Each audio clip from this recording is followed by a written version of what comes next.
दिवसाची सुरुवात येशू बरोबर. आपण बऱ्याच लहानपणापासून आपण प्रत्येकजण बायबल वाचतो.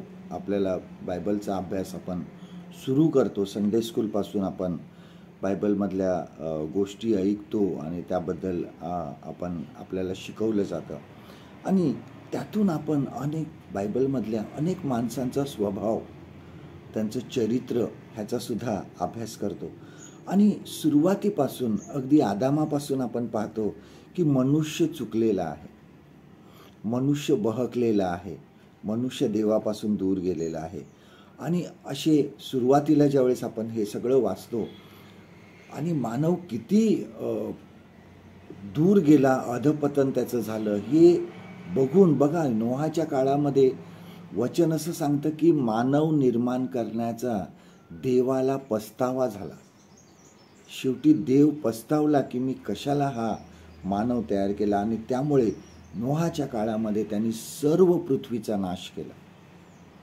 परंतु नंतर त्याला असं वाटलं की मी ह्यापुढे असं करणार नाही, मी पृथ्वीचा नाश करणार नाही, आणि त्याने तसं वचन दिलं. पण तरीसुद्धा त्यानंतर आपण बघत राहतो की मनुष्य प्रत्येक वेळेस बहकला. मनुष्याने प्रत्येक वेळेस देवाची आज्ञा मोडली आहे, देवाच्या विरुद्ध तो वागला आहे आपण बघतो. पण तरीही देवाने प्रत्येकाला संधी देत गेला देव. आपण नोहाचं उदाहरण बघूया, योनाचं उदाहरण बघूया. आपण योनाला आज्ञा केल्यानंतर सुद्धा तो पळून गेला. त्याला समुद्रात टाकण्यात आलं. शेवटी देवाने त्याच्यासाठी एक मासा तयार केला. त्या माशाच्या पोटामध्ये योना राहिला. त्या माशाने त्याला ओकून किनाऱ्यावर टाकलं. प्रत्येक वेळेस योनाला परमेश्वराने संधी दिली आणि त्याला एक नवीन जीवन जगण्यासाठी देवाने त्याला मदत केली. देवाच्या मनामध्ये आपल्याविषयी प्रीती आहे, कारण देव प्रीती आहे, देव प्रीती आहे. आणि म्हणून त्याने ख्रिस्ताला ह्या जगामध्ये पाठवलं. आपल्या पापासाठी तारण, आपल्या पापाचं तारण, आपलं तारण व्हावं ह्यासाठी त्याला पाठवलं. कारण पापाचे वेतन हे मरण आहे.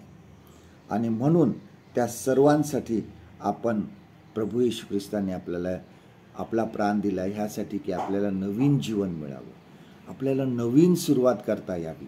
कारण बघा, रोमकारास पत्राचा 3 अध्याय 23 वचन काय म्हणतं बघा. रोमन्स चॅप्टर 3 and verse 23 वचन असं सांगतं की कारण सर्वांनी पाप केले आहे आणि देवाच्या गौरवाला ते अंतरले आहेत. सर्वांनी पाप केले आहे. पण आनंदाची गोष्ट ही आहे की ख्रिस्तामुळे आमचा नाश झाला नाही. तर पश्चाताप करून आम्हाला देवाने परत आपलं जीवन परत सुरू करण्याची, नवीन सुरू करण्याचं जीवन आपल्याला देवाने संधी दिली. आणि तो आपल्याला ही संधी नेहमी देत असतो. आजच्या ह्या जगामध्ये सुद्धा आपण बऱ्याच वेळेस चुकतो, परंतु देव आपल्याला प्रत्येक वेळेस संधी देत असतो.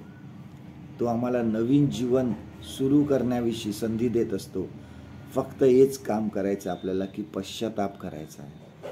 नवीन जीवनात जर आम्हाला सुरुवात करायची आहे, नवीन जीवनाची सुरुवात करायची आहे, तर आमचं हृदयसुद्धा नवीन असावं लागणार आहे. आजचं देवाचं वचन आपल्यासाठी हे आहे. करिन्थकरास 2 पत्र ह्याचा 5 अध्याय 17 वचन. 2 Corinthians chapter 5 and verse 17 जर कोणी ख्रिस्ताच्या ठायी आहे तर तो नवी उत्पत्ती आहे, जुने ते होऊन गेले, पहा ते नवे झाले आहे. परमेश्वर करो आजचा दिवस तुमचा आशीर्वादित करो.